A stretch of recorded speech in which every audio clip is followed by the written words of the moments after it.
কাতলা মাছ কারা কারা পছন্দ করো অবশ্যই কমেন্ট করে জানিও। আর সেটা যদি হয় দই কাতলা তাহলে তো আর তুলনায় নেই। তো মাছগুলো দেখো কড়া করে ভেজে নিয়েছি।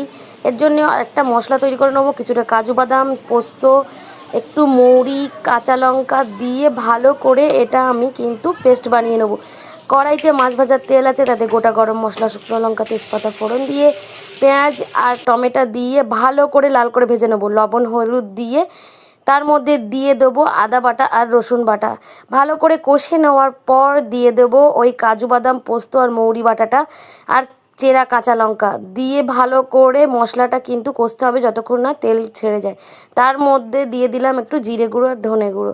আর এটা ভালো করে কষে আসলেই এর মধ্যে দিয়ে দেবো ফ্যাটানো টক দই, যেটা হচ্ছে সবথেকে মেন ইনগ্রিডিয়েন্টস।